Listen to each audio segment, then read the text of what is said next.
Hello guys, welcome back to my channel. So today I will be solving a problem from the LeetCode challenge called Recover Binary Search Tree.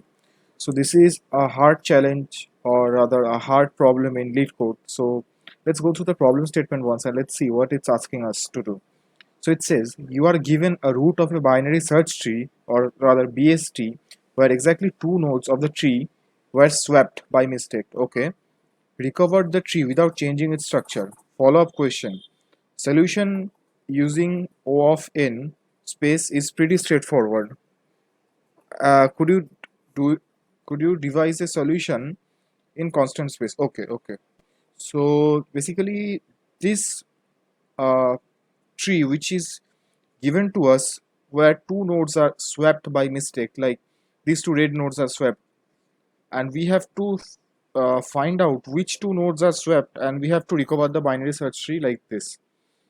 And the tree will be given like this, like serialized version, and we don't have to return anything, we just have to identify the two swap nodes and we have to just swap them, that's it. And it clearly says the order of n space complexity solution is pretty straightforward, and I also will be telling you how to do that even also, so that you know every approach possible to solve this problem. I will first tell you how to solve it using big O of n space, then I will keep on optimizing it to solve it eventually in constant space. Okay, so another example is given over here. Like, you can clearly see this tree is having some mistakes where 3 and 2, these two values are swapped, and after fixing that we have to return this newly created, not newly created, it will be done in place. So in after doing that, we have to just identify these two nodes which have been swapped, and we have to again swap them to fix it, and we have to return the, sorry, again I'm telling it wrong. Here it says we don't have to return anything, we just have to modify it. So basically we have to find out which two nodes have been swapped, and we have to just swap them again to fix it, that's it. This is the problem. So the problem statement might not seem very difficult, but actually doing it in constant space is a bit tricky. So for that I will be helping you out. So let's look into the constraints. So the node values can be like anywhere from negative 2 to the power 31 to positive 2 to the power 31, and the number of nodes can be 2 to 1000. So that's it. Now I will be explaining you how to solve this problem and the approaches. So I have taken down the examples from LeetCode and written down over here. So you can see these two nodes have been swapped, and we have to reswap them to fix this binary search tree. Okay. So before going into the optimized approach, I will tell one very simple approach which you guys also might have think before solving or coming to the optimized one, because this is a very naive approach, and it will basically come to your mind instantly, which is that we all know that the in order traversal of any binary search tree should be in sorted order, right? So if we do in order traversal of this binary search tree, which is where the two nodes have been swapped, we can see the array which we are getting is not actually sorted. So what we can do is basically simply sort this array in n log n time, and again create a binary search tree using that sorted array. So the problem now converts into the problem where you have to convert a binary search tree using a sorted array. So that part is very simple, but here we have to sort this whole, like in order traversal array, and again create a new binary search tree. So for that we will need big O of n space. But in the problem, and also if you get this problem in interview, the interviewer will not be happy with this solution, because here we are using extra space. So for this reason we have to solve this using big O of one space. So how we can do that? So before telling how exactly we can do this problem for the binary search tree, let me simplify this problem and let me tell you this problem in terms of array. So let's say consider this array, which is also an in order traversal of this binary search tree. So here, that if I rephrase this question like this, that you will be given an array where only two elements have been swapped, and that array is a sorted array, but only two elements have been swapped. So you have to identify those two elements and reswap them to make it a sorted array again. So how will you do it? So basically this problem boils down to this problem itself, because we are getting this sorted array, it should be sorted, but here these two values have been swapped. So we have to reswap them to make this array sorted again. So first of all we will see how to do this for an array. So for doing this, what we will do is will have two pointers. First of all, here also it can have two cases that I will come to later part. So first of all, we will have two pointers. Okay. So for this specific example, we will have two pointers. So let's say one pointer is at 1, one pointer is at 2. So let's say this pointer is called previous and this pointer is called whatever you want to call it, let's say next. So previous and next, if it's a sorted array, the logic is what? The previous should always be less than or equal to next. So here it is satisfying, no issues. So you increment both by 1. So now here comes the main problem. So here we see the previous is greater than the next value, which is next. So here it is greater, so that means here there is some problem. So what we can do is simply swap these values like this and like this, and we increment again, we see there is no problem and this array is fixed. But here can be two possible cases. One is where the two values which are being swapped are simultaneously next to each other, and there can be another case like here where 20 and 8 are swapped like this and these are swapped. Here we will find two such points where the previous is greater than the next. Like here it is okay, here it is okay, here is the first point where we see the previous is greater than the next, and also again we see here the previous is greater than the next. So here we simply cannot swap these two values because that is not what is desired of us. So for these examples and these examples, we have to somehow manage a way, a generalized way, where we can do these two problems in one algorithm. So that way is we have to keep track of three variables. Let's say first variable is called, let's say first, next variable is called, let's say mid, and last variable is called second. Let's say these three are the values, and another variable is, let's say, called previous. So previous is by default first of all over here. So now we will start traversing through this array. So first previous is here, and then we are comparing it with the next value. So here no problem occurs. So then whenever here we see the first occurrence of mismatch coming, we will check, and by default we will initialize all these values, let's say with none, or we can initialize for arrays 0 also, but here we are doing it for a tree, so let's say we initialize it with none. So whenever we see a mismatch over here, we will check first the value of the variable called first. If it's none, that means this is the first time we see this mismatch happening. So what then we will do is we will put the value of this 3, which is in case over here previous and this is next, this value of previous in our variable first. So this becomes now 3, and this next becomes our middle. This becomes our middle, so it will be 2. So now again we proceed forward and we don't find any second time any mismatch. So our second now becomes or remains none itself. Now if the whole traversal is ended, we will then check if this both first and second have values or not. If we see this second is none, it doesn't have any values, then we simply will do what? We will swap this first and middle. So we will swap this first and middle. So then our answer will be correct. Now the second case comes where we again have three variables. Let me call it f, n, and s. Here let's call them none like this, and a previous over here. So now for this example, here no problem, this previous and next, the previous is less. Here no problem, here the first mismatch is coming. So here again we will first check if the f or first is null or not, none or not. It is none. So what we will do, same again, this value will go into this first, so 20 will be coming here, and the immediate next value of this will be coming to middle over here, 10. So after that we again proceed forward.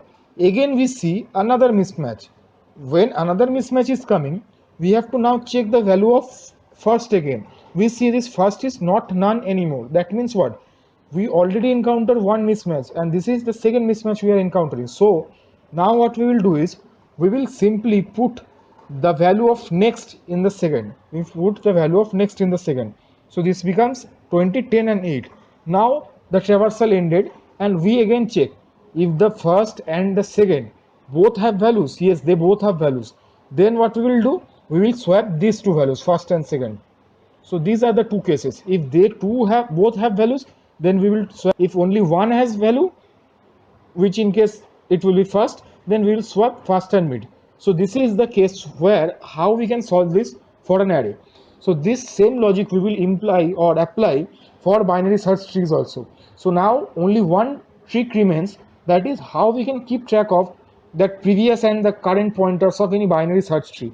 So that part I will be showing you now. So our next step is now to somehow find a way to keep track of the current node and the previous node of this binary search tree. So as we have already seen that the in-order traversal of a binary search tree is sorted. So we will also be using the same in-order traversal to keep track of the previous node and the current node. So I have written down the simple implementation of in-order traversal, this function in Python. So what we do basically, first check if the root is none. This is our base condition. Then we simply return. Now first we make a call to its left subtree, and if we hit the end, then we print the root and then the right subtree. So how this code is executed, let me just do a brief dry run so that the concept will be clear for you. So first of all, let's say this is the root. This is the root which is given to this function. So first this root is given. A left call is made. So here come. A left call is made. So here it came. So here we know that there is none and none. Here also none and none. Here also none and none. So here came. So now from here also a left call is made. Here we hit none, which is base case. So we return. So from here we return to this point, which is this node 2. So this node now gets printed over here. And also this node is the first node of our inner traversal. So from this we can observe at each iteration, just before making the right subtree call, we are getting the previous node. So what we will do is, instead of this print, because we are not printing anything, to get the previous, what we can do is simply store the value of previous over here as root. So at each iteration we can see the previous node will be the root. So for this node, whenever we go to the next child, which is this one, its previous is this one. Again after this returns, it comes over here and it again goes to its child. So now the previous is this one of this node. So at each iteration we see that before making the right call, we are changing the previous. So let me again draw this tree so it will be more easier for you to understand. 5 2, here it doesn't have anything. Here it is 20 and here it is 8. So first this is, let's say, previous. So now this is previous, it goes back to its parent. We don't change any previous because this is by default the previous. So now just before the right call is made for this node, we have to change the previous of this node, because before right call is made, we have to make this 5 as previous, right? So every time the right call of right subtree call is made, we have to change this previous. So we make the current previous as 5. Again this 20 has 5 previous. Again the execution of this left child is done, then it comes over here and this 5 remains the previous of this 10 also. We don't change anything. Again when we change, whenever this 10's right child is called, then we make 10 previous. So I guess the flow is now clear. So we just have to add this one line. If you just do a dry run yourself also, you can clearly understand. So this is how we are keeping track of this previous, and the rest of the part of the code and the logic is exactly similar to what I have explained with arrays. So now let's go to the code editor and let me also describe how to write the code. Okay, so let's go. So now I will be explaining you the code of it. So first of all, I am making three variables as I have also shown in case of arrays. One is called first, one is mid, and last one is second, and initializing them with none, none, and none. And also for keeping a track of previous, we are taking a variable called prv none. And here we don't need any next variable, because the current root which we are at is the next variable and previous is the previous node of that. So by default the previous node is none. Now we are calling this in order function. So let's see what we have to do is in order, in an in order function. So this part is the base case. This is pretty much self-explanatory, and this is the left subtree code. At first, let's just ignore this part and let's just understand what I have just shown in the whiteboard, that this is the left subtree call made, and before the right subtree call we are initializing the previous as root, as we can see. So here also I can give you example, like left subtree call from 3 is coming to here, again left subtree call is made, so it comes to null. So whenever it's null, before going to its right subtree we are making previous as 1, because this is the first node of us, and at each recursion call we are doing the same. That's why this line is added. So now this part is clear, how we are keeping track of previous. Now during this recursion, what we are doing in this two if condition is same as what we did in the arrays. So first of all we are checking if the self dot first is none or not. If self dot first is none, that means what? We haven't encountered any situation where the mismatch is happening, as I have told, like the previous value is greater than the next value, because as it should be sorted, right? So there is no mismatch occurred as of now. So that is when the first is none. So first of all, we are checking if first is none or not. If it's none and the previous is not none, that means previous has some values. And then we are checking that self dot previous dot value. So whatever value of the previous node is, which is greater than or equal to of the current node. That means this 3 is previous node of this 1. So this 3 should not have greater value than 1. So this is one mismatch. So it will fall into this condition. So it will now go and do what? As I have told also in case of arrays, the previous value will be stored in the first variable, and the current, or where in case of arrays it was next, will be stored in mid. So it got stored, and then the rest of the process still continues and continues. For this specific case example, there will not be any values for second. So it gets terminated and we come to this part here. Here we check if the first and the second both have values or not. It, in this case it doesn't have both values, because we only got one mismatch case, so that's why only first has values. So that's why when what we do, we just simply swap the first value and the mid value, as we also did in case of arrays also. So this is pretty much simple, we don't have to return anything. And now coming to this part where the two mismatch nodes are non-adjacent. So then this case we will have two cases such that mismatch is happening. First is over here. Here we see 3 is previous node of 4. So this case, this condition gets satisfied, and we set first as 3 and mid as 4. After that again this condition gets satisfied, that this 2 is having this 4 is having greater value than this 2, which should not happen.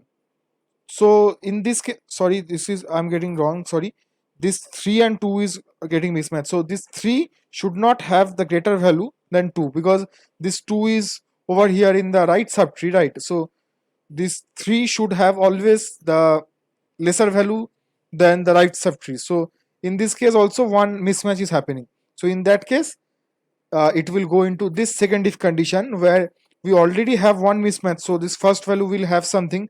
So here we are checking the first has something, and if previous has something, and again this is mismatch condition, then we put second as root, where in case of arrays we did second as next. So this is the same logic, and here this is a simple if condition where we are checking if first and second both has values, then simply swap them. So this is the whole code. We can clearly see this is pretty clear and self-explanatory if you understand the complete whiteboard explanation.